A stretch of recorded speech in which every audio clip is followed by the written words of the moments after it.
ஒரு மணி செய்திகளை வழங்குவதற்காக நான் சிவரஞ்சனி. முதலில் தலைப்புச் செய்திகளை பார்க்கலாம்.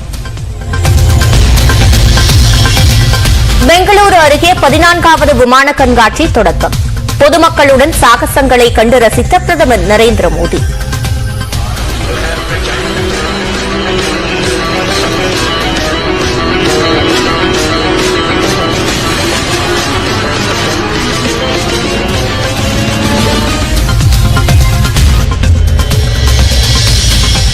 தமிழ்நாடு அரசு நிசான் கார் நிறுவனம் இடையே 3300 கோடி முதலீட்டிற்கு ஒப்பந்தம்.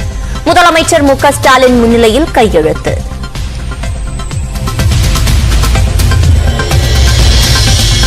பொள்ளாச்சி பாலியல் வன்கொடுமை சம்பவத்தில் பாதிக்கப்பட்ட பெண்களின் விவரங்களை வெளியிட்டதாக குற்றச்சாட்டு. எடப்பாடி பழனிசாமிக்கு எதிரான மனுவை அபராதத்துடன் தள்ளுபடி செய்தது சென்னை உயர்நீதிமன்றம். கூட்டணி கட்சிகள் திமுகவிற்கு அடிமை சாசனம் எழுதி கொடுத்து விட்டதாக விமர்சித்த விவகாரம்.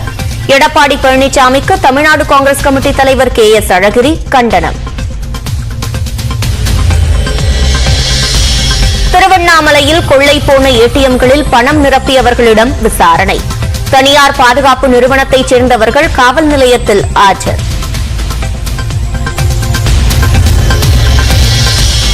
திருவண்ணாமலையில் கொள்ளையடிக்கப்பட்ட ஏடிஎம்மில் கைரேகை நிபுணர்கள் ஆய்வு. 5 பேர் கொண்ட குழு தடயங்களை சேகரித்தது.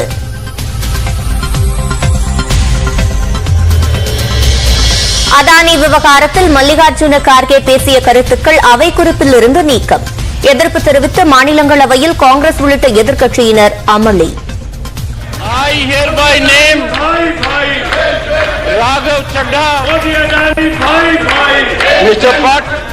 to meet at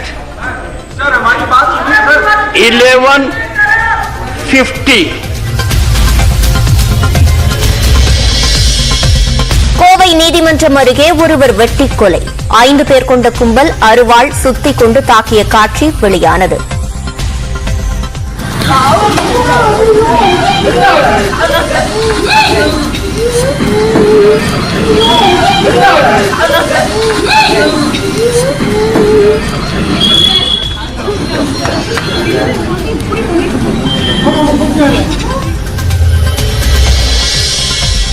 ஈரோடு கிழக்கில் ஓட்டமும் நடையுமாய் சென்று வாக்கு சேகரிப்பில் ஈடுபட்ட அமைச்சர் செந்தில் பாலாஜி. அதிமுக வேட்பாளரை ஆதரித்து முன்னாள் அமைச்சர் எஸ்.பி. வேலுமணி பரப்புரை. சென்னையில் 500 கிலோமீட்டர் நீளத்திற்கு கொசு ஒழிப்பு பணி. கொசு தொல்லை அதிகரித்து வரும் நிலையில் மாநகராட்சி விளக்கம். முத்திரை பதிக்கும் திட்டங்கள் எனும் தலைப்பில் சென்னை தலைமைச் செயலகத்தில் முதலமைச்சர் மு.க. ஸ்டாலின் ஆலோசனை. திட்டங்களின் சிறப்பான செயல்பாட்டிற்காக எடுக்கப்பட்ட நடவடிக்கைகள் குறித்து ஆய்வு.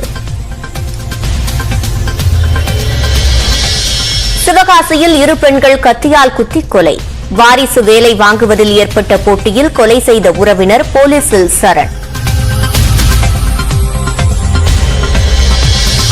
காதலர் தினத்தால் தோவாளை மலர் சந்தையில் ரோஜா பூக்களின் விலை 3 மடங்கு உயர்வு.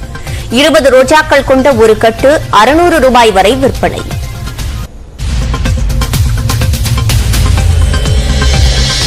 கடலூர் மாவட்டம் திட்டக்குடி அருகே அரசு பேருந்து மோதியதில் கட்டுப்பாட்டை இழந்த கார். ஒரே குடும்பத்தைச் சேர்ந்த 4 பேர் பரிதாபமாக உயிரிழப்பு.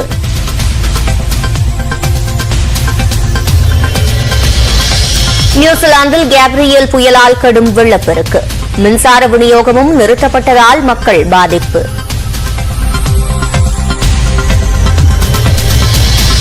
இந்தியா ஆஸ்திரேலியா இடையேயான 3வது டெஸ்ட் போட்டி மைதானம் மாற்றம். தர்மசாலாவிற்கு பதிலாக இந்தூரில் நடைபெறும் என அறிவிப்பு. 21ஆம் நூற்றாண்டின் புதிய இந்தியா எந்த வாய்ப்புகளையும் பயன்படுத்த தயாராக இருப்பதாகவும் சீர்திருத்த நடவடிக்கைகளால் ஒவ்வொரு துறையிலும் புரட்சி செய்து வருவதாகவும் பிரதமர் மோடி பெருமிதம் தெரிவித்துள்ளார். நடப்பாண்டுக்கான ஏரோ இந்தியா கண்காட்சி பெங்களூரு அருகில் உள்ள எலஹங்கா விமானப்படை மைதானத்தில் இன்று தொடங்கியது. 5 நாட்கள் நடைபெறும் இந்த கண்காட்சியில் 98 நாடுகளைச் சேர்ந்த 800க்கும் அதிகமான நிறுவனங்கள் தங்கள் படைப்புகளை காட்சிப்படுத்துகின்றன. கண்காட்சியின் தொடக்க நிகழ்ச்சியில் பிரதமர் மோடி பாதுகாப்புத்துறை அமைச்சர் ராஜ்நாத் சிங், கர்நாடக முதலமைச்சர் பசவராஜ் பொம்மை உள்ளிட்டோர் பங்கேற்றனர். கண்காட்சியின் துவக்க நிகழ்ச்சியில் ஹெலிகாப்டர்கள், குட்டி ரக விமானங்களின் சாகசங்களை பிரதமர் மோடி கண்டுகளித்தார். தரையிலிருந்தே கையசைத்து விமானிகளை பிரதமர் உற்சாகப்படுத்தினார்.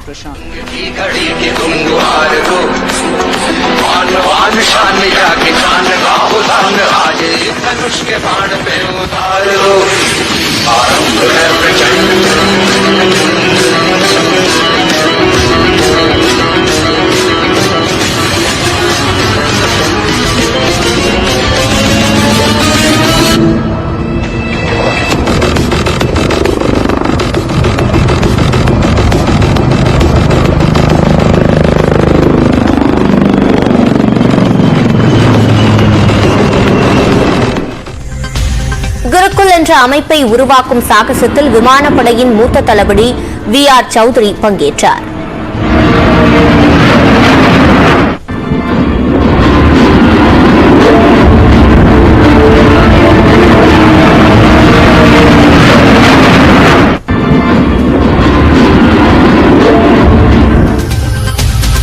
அறிமுக சாகச நிகழ்ச்சிகளை தொடர்ந்து ஏரோ இந்தியாவின் தபால் தலைகளை பிரதமர் மோடி வெளியிட்டார்.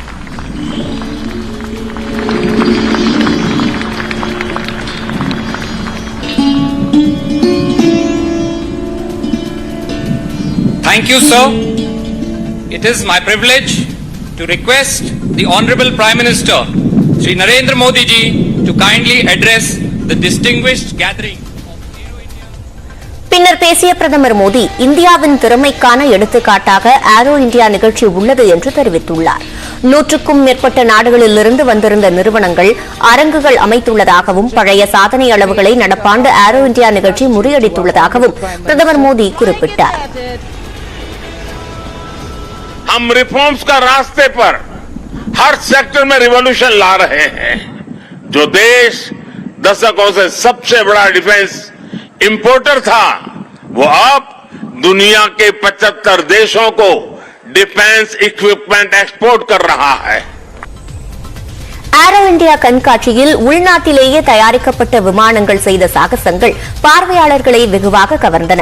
பீம் என்ற பிரிவு சாகசத்தில் அருகருகே பறந்த ஹெலிகாப்டர்களை மிக நேர்த்தியாக விமானிகள் இயக்கினர்.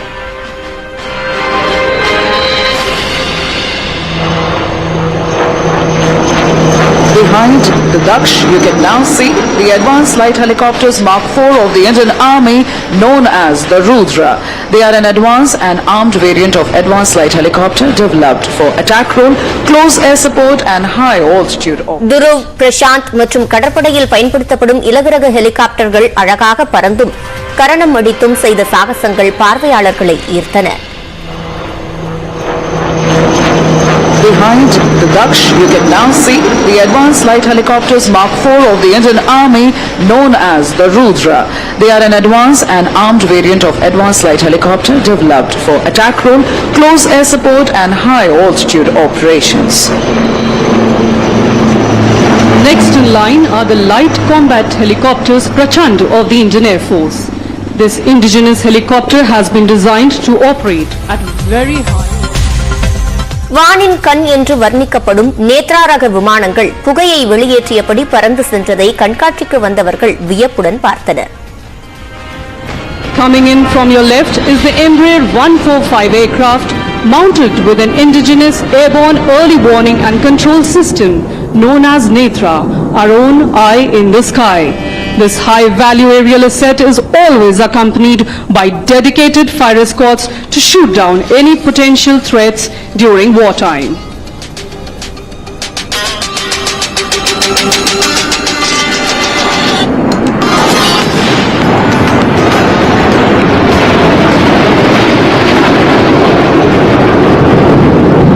Today, the Embraer is being escorted by 2 Sukhoi 30 MKIs and 2 MiG-29 aircraft.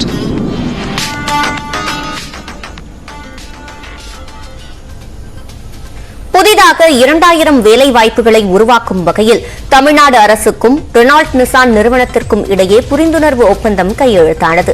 Chennai ராஜா அண்ணாமலைபுரத்தில் தொழில் முதலீட்டு ஊக்குவிப்பு மற்றும் வர்த்தகத்துறை சார்பில் நடைபெற்ற நிகழ்ச்சியில் முதலமைச்சர் மு க ஸ்டாலின் முன்னிலையில் நிசான் நிறுவனம் தமிழ்நாடு அரசு இடையே ஒப்பந்தம் கையெழுத்தானது. சென்னையை அடுத்த உரகடத்தில் இயங்கி வரும் நிசான் கார் தயாரிப்பு ஆலை விரிவாக்கத்திற்காக இந்த ஒப்பந்தம் கையெழுத்தானது. நிசான் நிறுவனத்தின் 3300 கோடி ரூபாய் முதலீடு ஒப்பந்தத்தின் மூலம் புதிதாக 2000 பேருக்கு வேலைவாய்ப்பு கிடைக்கும் என்று தமிழ்நாடு அரசு தெரிவித்துள்ளது. இந்நிகழ்ச்சியில் பேசிய நிசான் நிறுவன தலைமை செயல் அதிகாரி அஸ்வினி குப்தா, உரகடத்தில் உள்ள தங்களது தொழிற்சாலையில் 2 மின்சார கார்களை தயாரிக்க உள்ளதாக தெரிவித்தார்.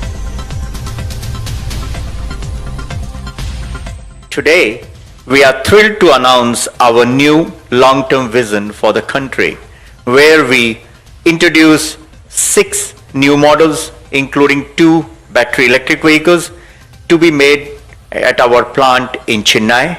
This plant will become an international export hub.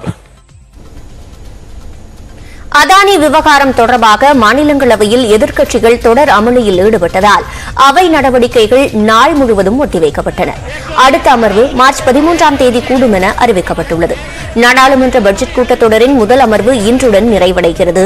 Adani விவகாரத்தில் மத்திய அரசு உரிய பதிலளிக்கவில்லை என கூறி காங்கிரஸ் உள்ளிட்ட எதிர்க்கட்சிகள் தொடர் அமளியில் ஈடுபட்டு வருகின்றன. இந்நிலையில் இன்று காலை மாநிலங்களவை கூடியதும் அதானி விவகாரம் குறித்து எதிர்க்கட்சிகள் கேள்வி எழுப்ப முற்பட்டன.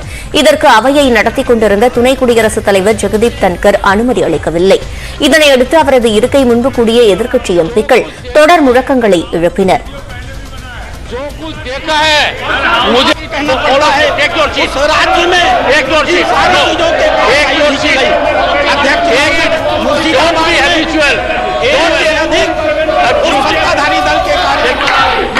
Honorable members,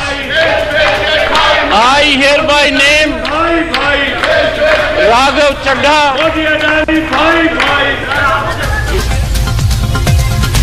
இதனிடையே பேசிய காங்கிரஸ் நாடாளுமன்ற குழு தலைவர் மல்லிகார்ஜுன கார்கே அவைத் தலைவர் எப்போதும் அழுத்தத்தில் இருப்பதாக குறிப்பிட்டார். மேலும் கடந்த வாரம் தாம் நாடாளுமன்றத்தில் பேசியவை அவை குறிப்பிலிருந்து நீக்கப்பட்டதற்கு எதிர்ப்பு தெரிவித்தார். இந்நிலையில் அவையில் கூச்சல் குழப்பம் நீடித்ததால் அவை நடவடிக்கைகள் காலை 11:50 மணி வரை ஒத்திவைக்கப்பட்டன. மீண்டும் அவை கூடியதும் அமளி நீடித்த நிலையில் அவை நாள் முழுவதும் ஒத்திவைக்கப்பட்டது. அடுத்த அமர்வு மார்ச் 13ஆம் தேதி கூடும் என அறிவிக்கப்பட்டுள்ளது.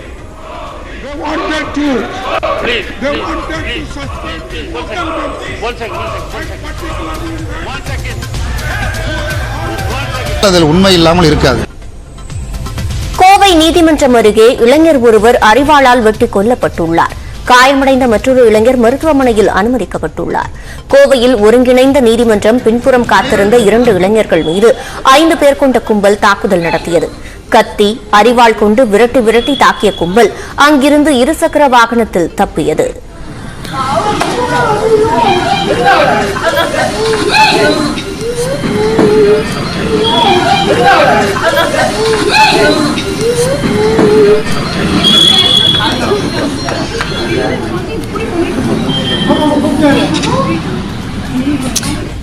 படுகாயமடைந்த இருவரும் கோவை அரசு மருத்துவமனையில் அனுமதிக்கப்பட்ட நிலையில் அதில் ஒருவர் உயிரிழந்தார். வெட்டப்பட்டவர்கள் மீதும் வெட்டியவர்கள் மீதும் பல வழக்குகள் நிலுவையில் உள்ளதாக காவல்துறை தரப்பில் கூறப்படுகிறது.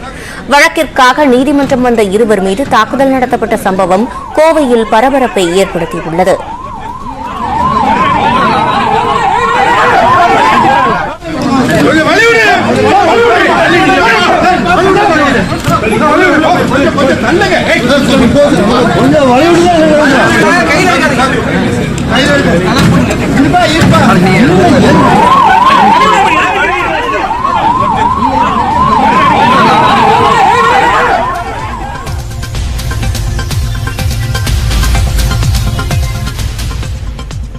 திருவண்ணாமலை ஏடிஎம்மில் கொள்ளையடித்தவர்கள் 22 இடங்களில் கொள்ளையடித்தவர்கள் என தற்போது தகவல் வெளியாகியுள்ளது.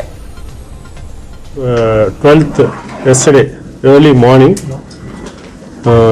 ஒரு 2 o'clock இருந்து 4 o'clock உள்ள திருவண்ணாமலை டிஸ்ட்ரிக்ட்ல ஒரு 4 இடங்கள்ல இந்த ஏடிஎம் theft நடந்திருக்கு. இந்த இடங்கள் வந்து நான் டிஐஜி மற்ற எஸ்பிஸ் எல்லாம் ஆய்வு செஞ்சோம்.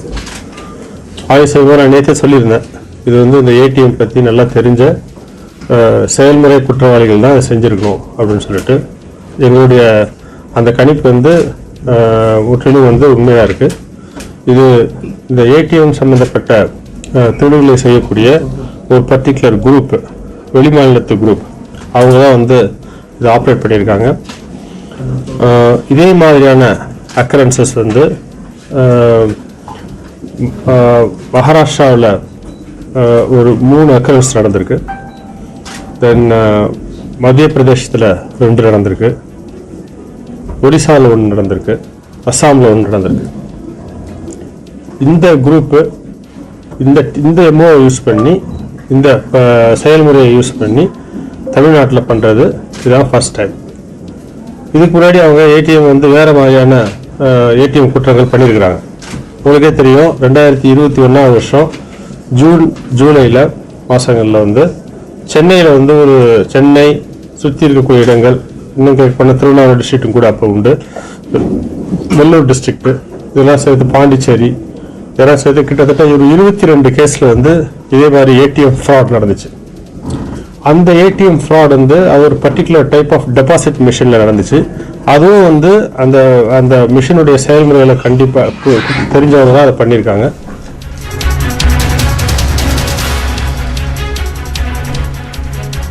திருவண்ணாமலையில் ஏடிஎம் கொள்ளையில் ஈடுபட்ட நபர்கள் அதேபோல் பல கொள்ளையில் ஈடுபட்டுள்ளதாக தற்போது கூறியிருக்கிறார் வடக்கு மண்டல ஐஜி. தற்போது பேட்டியில் கூறியிருக்கிறார். அதேபோல அன்றைய இரவு கொள்ளை நடந்த இரவு ரோந்து செல்லாத காவலர்கள் மீது நடவடிக்கை எடுக்கப்படும் என்றும் அவர் கூறியிருக்கிறார். மேலும் இன்னும் 2 நாட்களில் கொள்ளை சம்பவம் குறித்து முழுமையான தகவல்கள் வெளியாகும் என்றும் அவர் தற்போது செய்தியாளர்கள் சந்திப்பில் தெரிவித்திருக்கிறார்.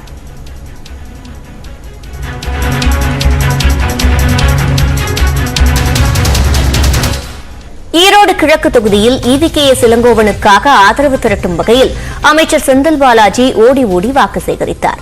ஈரோடு கிழக்கு தொகுதி இடைத்தேர்தல் வரும் 27ஆம் தேதி நடைபெறவுள்ளது. இதில் திமுக கூட்டணி சார்பில் காங்கிரஸ் கட்சியின் EVKS இளங்கோவன் போட்டியிடுகிறார்.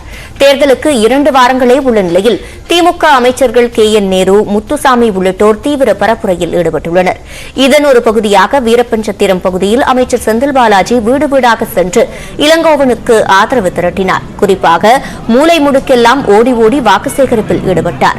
அப்போது பொதுமக்கள் அளித்த கோரிக்கை மனுக்களையும் அவர் பெற்றுக் கொண்டார்.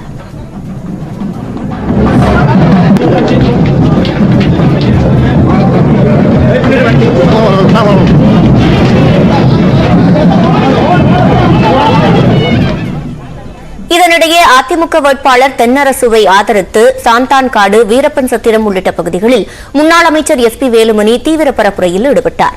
பின்னர் செய்தியாளர்களிடம் பேசிய வேலுமணி திமுக ஆட்சி மீது மக்கள் அதிருப்தியில் உள்ளதாக கூறினார். எனவே ஈரோடு கிழக்கு தொகுதியில் அதிமுக வெற்றி பெறும் என்றும் எதிர்வரும் நாடாளுமன்ற தேர்தல் மற்றும் சட்டப்பேரவைத் தேர்தலுக்கான முன்னோட்டமாக ஈரோடு இடைத்தேர்தல் அமையும் எனவும் கூறினார். மேலும் தேர்தல் ஆணையம் நடவடிக்கை எடுத்தால் EVKS இளங்கோவனை தகுதி நீக்கம் செய்யப்படும் அளவிற்கு திமுக விதி மீறுவதாகவும் குற்றம் சாட்டினார். மக்கள் தெளிவா இருக்கிறாங்க. நீங்க என்னதான் பணத்தை வந்து பாத்தீங்கன்னா தண்ணி அரைக்கிறாங்க, கடுமையா எல்லாத்தையும் கொடுத்து அடைச்சி வைக்கிறாங்க. அது மட்டும் இல்ல, ஒரு வீதியில 4 தேர்தல் ஆபீஸ் போட்டிருக்காங்க. இன்னைக்கு வந்து தேர்தல் ஆணையம் அதிகாரிகள் வந்து எடுத்தாங்கன்னா இன்னைக்கு எதிர்கட்சி வேட்பாளர், இன்னைக்கு திமுக கூட்டணி வேட்பாளர் டிஸ்குவாலிஃபை ஆயிருவார். அந்த மாதிரி இன்னைக்கு விதிகளை மீறிட்டு இருக்காங்க.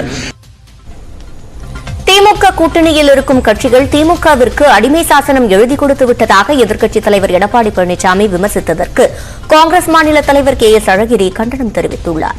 சென்னையில் செய்தியாளர்களிடம் பேசிய அவர் திமுக காங்கிரஸ் கூட்டணி கொள்கை ரீதியான கூட்டணி என்றும் விளக்கமளித்தார். எங்களுடைய கூட்டணி கொள்கை ரீதியான ஒரு கூட்டணியாக இருக்கிற காரணத்தினால் அந்த தொகுதி எங்களுக்கே வழங்கப்பட்டிருக்கிறது.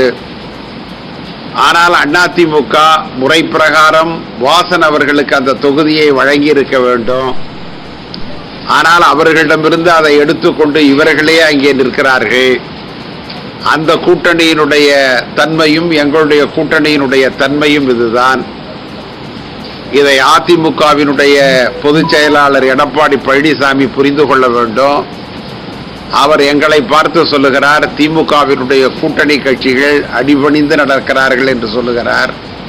அது தவறான வாதம். அதை நாங்கள் வன்மையாக கண்டிக்கிறோம். சென்னையில் 500 கிலோமீட்டர் நீளத்திற்கு கொசு ஒழிப்பு பணி நடைபெற்று வருகிறது. சென்னையில் கொசு ஒழிப்பு பணிகளை தீவிரப்படுத்தியுள்ளதாக சென்னை மாநகராட்சி நிர்வாகம் விளக்கமளித்துள்ளது. பெருநகர சென்னை மாநகராட்சிக்குட்பட்ட பகுதிகளில் கொசுத் தொல்லை அதிகரித்துள்ளதாக பொதுமக்கள் புகார் எழுப்பி வருகின்றனர். இந்நிலையில் கொசுத் தொல்லையை ஒழிக்க தீவிர நடவடிக்கைகள் எடுக்கப்பட்டு வருவதாக சென்னை மாநகராட்சி தெரிவித்துள்ளது. நேற்று ஒரே நாளில் மழைநீர் வடிகாலில் 250 கிலோமீட்டர் தூரத்திற்கு கொசுக்கொல்லி நாசினி தெளிக்கப்பட்டுள்ளதாகவும் நீர்நிலைகளில் 58.34 கிலோமீட்டர் நீளத்திற்கு ட்ரோன் மூலம் கொசுக்கொல்லி நாசினி தெளிக்கப்பட்டுள்ளதாகவும் 239 கிலோமீட்டர் நீளத்திற்கு 2919 தெருக்களில் கொசு ஒழிப்பு புகைப்பரப்பும் பணி மேற்கொள்ளப்பட்டுள்ளதாகவும் கூறப்பட்டுள்ளது. 16 தெருக்களில் உள்ள மழைநீர் வடிகாலில் தேங்கியிருந்த தண்ணீர் பம்பிங் செய்யப்பட்டு நீர்நிலைகளுக்கு அனுப்பப்பட்டுள்ளது. சென்னை மாநகராட்சி பகுதியில் கொசு ஒழிப்பு நடவடிக்கைகள் தொடர்ந்து தீவிரமாக மேற்கொள்ளப்படுவதாகவும் சென்னை மாநகராட்சி தெரிவித்துள்ளது. மக்களுக்கு சுகாதார விழிப்புணர்வு வழங்குவது உள்ளிட்ட உரிய நடவடிக்கைகளை எடுக்க சம்பந்தப்பட்ட அதிகாரிகளுக்கு அறிவுறுத்தப்பட்டுள்ளதாகவும் கூறப்பட்டுள்ளது. அண்மை செய்திகளுக்கு தொடர்ந்து இணைந்திருங்கள். இது நியூஸ் 18 தமிழ்நாடு.